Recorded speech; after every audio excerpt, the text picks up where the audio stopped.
I've been following Lynn Marie Leland's work for many years, mostly through the newspapers, and always on my list was, you've got to meet this lady. It's time for us to do a little investigating of North Salem's prehistory. And what precipitated my finally getting together with her was, who else? Robert Treadway brought me this rock, and he said, you found it. He's the one. I want to know where it's from. $50, I'll tell you. It wasn't yours, Pam. Because Robert said it looks like bounced rock, and it does. And then I looked at it, and I see all these little peck marks, and I thought, maybe humans did that. So I called Lynn Marie and asked if we could meet, and I took the rock to her, and she said, no, you're wrong. And I'm going to tell you what it really is. It's a hammerstone, and anyone could see want it the back. marks. No, it is. In all honesty, it was very funny because I tried to look at some of the marks as she was, but I kept going to places where it had been used to hammer. It's a hammerstone. And the person who picked it up must have known something to have picked it up. And Susie brought up the point about the indentation in the bottom. To make expedient technology, you get a rock and you go like that. And the rock that you're using to break the material underneath will sooner or later develop that. And I think I was amazed that a historian would bring me something that looked so un-artifact-like. Are you with me? She didn't. It came from Purdy's Homestead, but I think it came in as fill later. I don't think it was from our own people. I think it came as fill. That's too bad. Yeah, it is. Because I'd like to do up here what I've done. Remind me not to walk over here again. Please pass this around. Take one. I'm passing out some sheets of paper with the periods I'll be flying through so that you can keep the dates and what was there. And if I can't remember the date, one of you can read your paper and tell me. I believe that technology is developed as it is needed. When a need arises, man will develop the technology to meet that need. Society as we know it today did not just spring into existence. It too was developed to meet a need. There is a continuum of technological and societal advancement. They are not created in a vacuum. Now, having been very pontifical, I want to take you on a journey of 10,000 years, give or take. We are going to talk and look at about the societal and the technological happenings during this period as adjustments to the climate and to the environment. But before I go there, I need to go back 24,000 years. 24,000 years ago, there was a huge cold spell that hit us. And we get glaciers. See the red line on the slide? I think hopefully the slide looks better to you than it does to me. But you can see how far down. That's about the 34th parallel. We get ice and snow, glaciers, down to the 34th parallel by 18,000 years ago. At 18,000 years, it is as cold as it's ever going to get. And at this point, global warming starts and the glaciers begin to recede. The Paleo period, 12,000 to 8,000 years ago, about 10,500 years ago, the glacier pretty much had melted around here. Oh, by the way, in case you don't know, I'm obviously an archaeologist. My main work has been in Richfield, Connecticut. So when I say around here, I really am referring to Richfield, but my guys made a deed with our proprietors on your side of the New York border. So my guys are your guys too, at least at the border. Okay, now, the glacial till, oh, I'm sorry. it left behind Glacial Till and Lake Danbury. You had big glacial lakes. I only make these lectures so I can show you vacation pictures. This one is Alaska. Okay, now the glacial till ranged in size from boulders, like your balanced rock, to the cobbles we find in the rock walls, to pebbles, sand, and clay. When the glacial melt slowed down, it began to deposit the clay. When it stops, the sand. When it stops, it deposits the clay. The rivers like the Titicaca were wider and deeper than they are today, but they were traveling basically the same beds. The temperatures ranged from 2 to 60 degrees, much like the past few days. The cool temperature kept the vegetation limited. Right after the glacier receded, there was a tundra environment.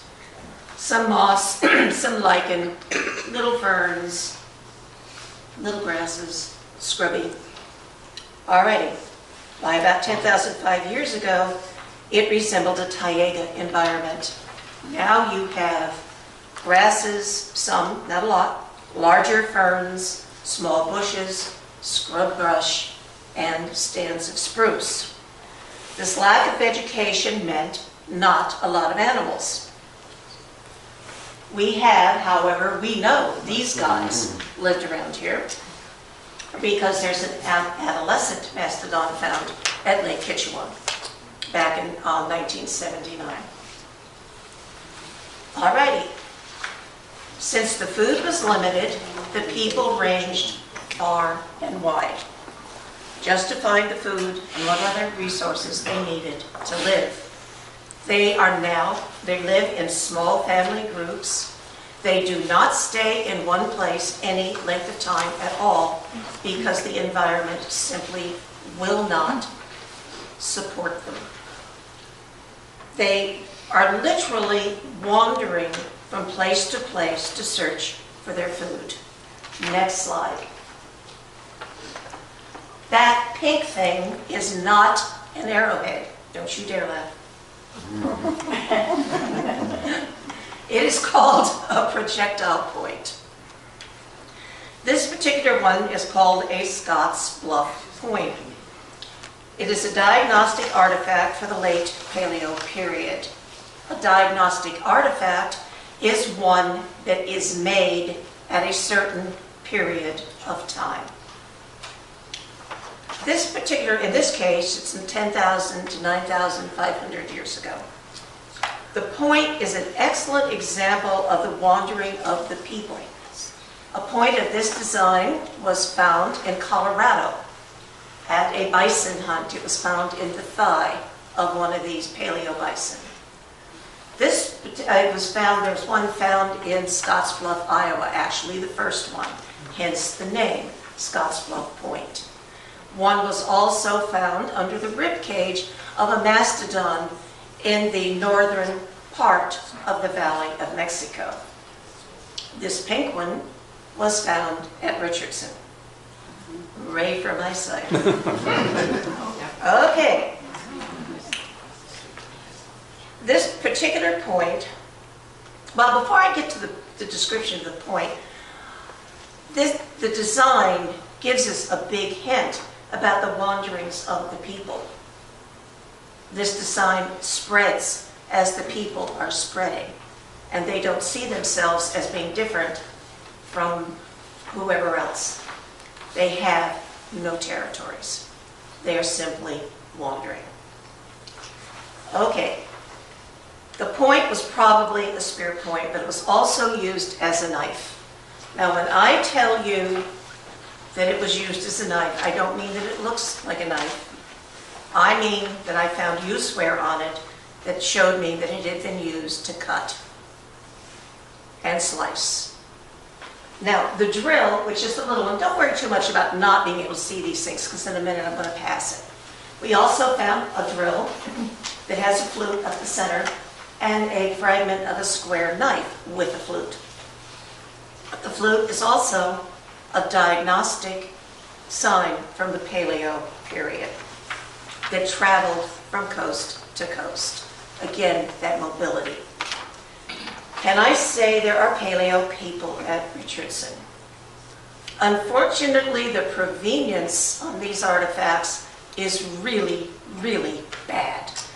One of them was found at a spot that would have been underwater during the Paleo period.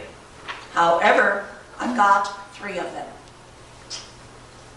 I have people there, though not big enough group, to leave me many artifacts. They weren't traveling in big enough packs. But these 3 artifacts did not get to Richardson accidentally. They had to have been left there by the people, and considering where they were found, definitely by the people. We know that these family groups are meeting up with other family groups. We're told, the anthropologists tell us, that people do not marry or breed within their own family group. We know the population is growing. Hence, they have to be meeting up with other groups in the territory as they go. There may be a good reason, by the way, that they wandered into MAH00134 Lake. MAH00134 is a kettle pond that is near the Titicaca River, something else we all have in common.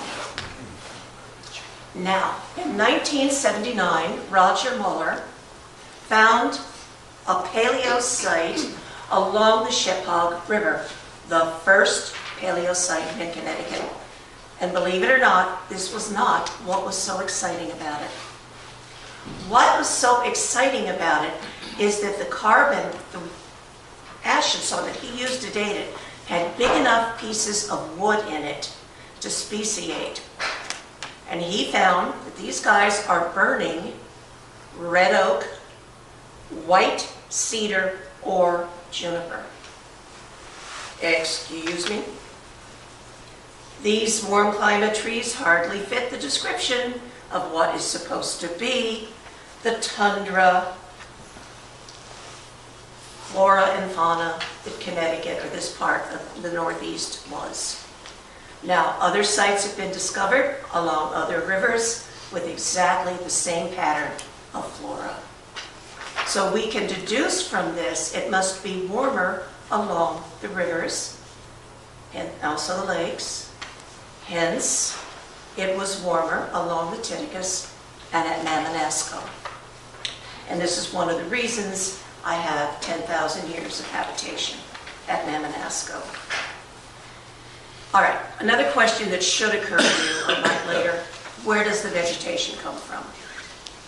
First off, the glacial melt would deposit soil along the sides of the river. And this keeps going until you've got enough soil to support trees, stands of trees.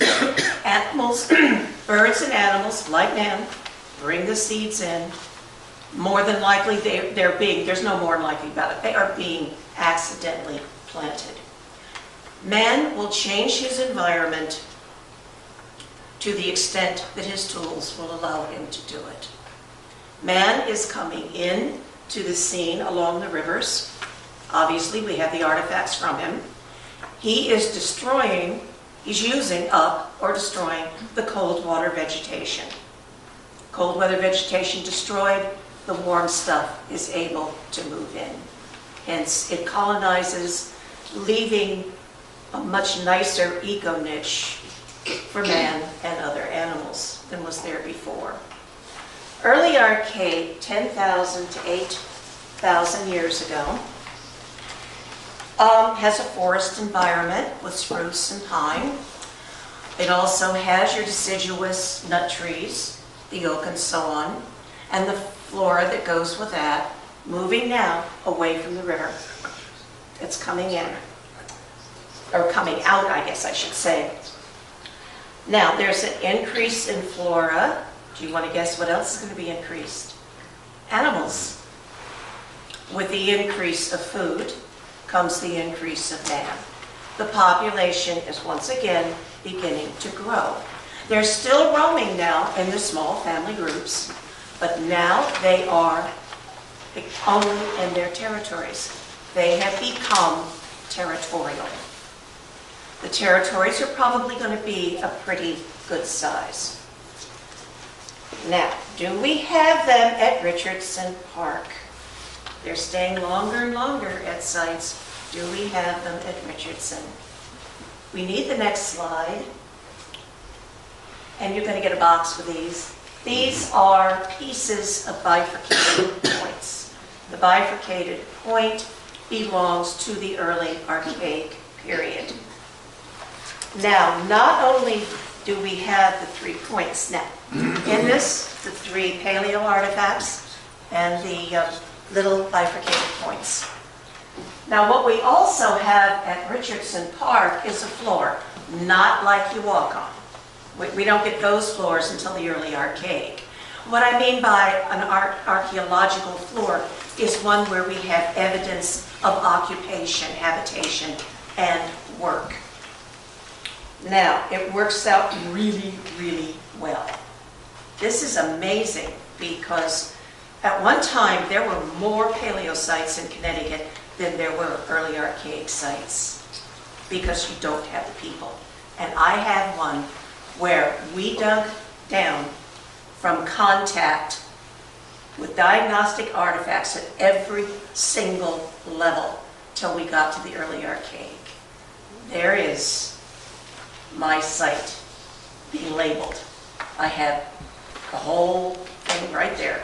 And beneath it was a layer with no diagnostic artifacts. More than likely paleo, but I can't say that. But it definitely points to an occupation pre-early archaic. It's called rain. I'm being sophisticated, right? I can even tell you one of the activities that occupied their time. They were fishing, and unlike the next slide. And we know that they're fishing during the early archaic because we find grooved weights and notched weights at other early archaic sites. Not mine, but others.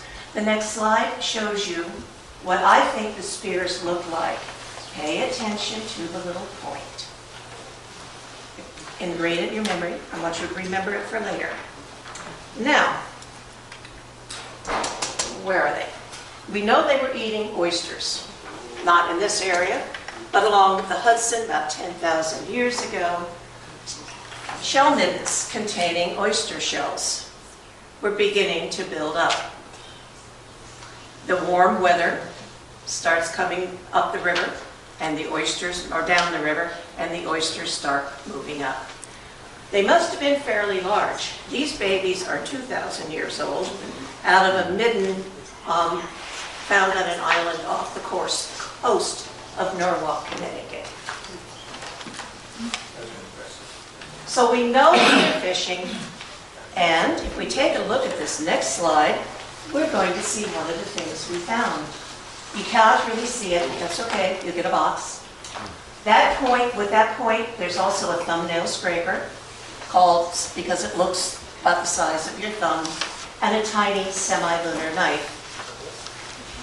Those are fishing tools.